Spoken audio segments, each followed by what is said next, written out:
இன்றைக்கி வந்து ஸ்கூல் லீவுங்கிறதுனால பூ வந்து பொறிக்கலைங்க. ஜாதி மல்லி பூவு அப்படியே செடியில் விட்டாச்சு. அப்படியே கொத்து கொத்தா பூவு செடி சுற்றி இருந்துச்சு. கொஞ்சம் முல்லைப்பூ பார்த்திங்கன்னா 4, 5 பூ இருந்துச்சு. ரோஸ் செடி பார்த்திங்கன்னா ஒத்த ரோஸா வந்து நம்ம செடியில் பூத்துருந்துச்சுங்க. அதுவும் அப்படியே விட்டாச்சு. வாசனை நல்லா பயங்கரமாக இருந்துச்சுங்க ஜாதி மல்லி. கல்கி வந்து தூரி விளையாண்டுட்டு இருக்காங்க. தியா வந்து பார்த்திங்கன்னா கட்டுத்தரையெல்லாம் க்ளீன் பண்ணலான்னு சொல்லிட்டு குச்செல்லாம் அழுத்தி குச்சிருக்கும் இல்லைங்களா, அதெல்லாம் வந்து எடுத்து க்ளீன் பண்ணிகிட்ருக்காங்க.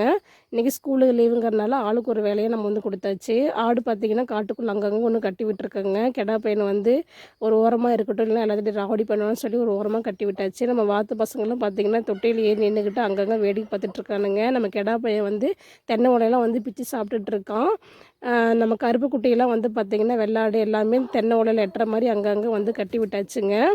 இந்த பெருமை வந்து பார்த்திங்கன்னா வாழைப்பூ தான் சாப்பிடுன்னு சொல்லி சாப்பிட்டுக்கிட்டு இருக்கான். நம்ம மாட்டு பசங்களும் பார்த்திங்கன்னா கட்டுத்தரையிலேருந்து கொண்டு வந்து இப்படி கட்டியாச்சுங்க. இப்போ தான் ஓரளவுக்கு வந்து அப்படியே மேய்ஞ்சிக்கிட்டு இருக்காங்க. என்ன தான் கட்டுத்தரையில் இருந்தாலும் இந்த மாதிரி வந்து காட்டுக்குள்ளே வந்து கட்டி விட்டால் தாங்க அவங்களுக்கு கொஞ்சம் ஃப்ரீயாக இருக்குது. இந்த பச்சை வாழைப்பழத்தை வந்து நாங்கள் சாப்பிட்றதுக்கு முன்னாடி இந்த பெருமை வந்து சாப்பிட்றோம் போல் இருக்குதுங்க. அவன் ஹைட்டுக்கே இருக்கிறனால நல்லா ஜாலியாக வந்து காலை தூக்கி மேலே வச்சுக்கிட்டு எல்லாம் வந்து சாப்பிட்டுட்டு இருந்தான். ஆனால் காய் சாப்பிடல, அந்த காய்க்கு மேலே பூ இருக்குது இல்லைங்களா, அதை தான் சாப்பிட்டுட்டு இருந்தான். வீடியோ பிடிச்சிருந்தா மறக்காமல் சப்ஸ்கிரைப் பண்ணிவிட்டு லைக் பண்ணிக்கோங்க.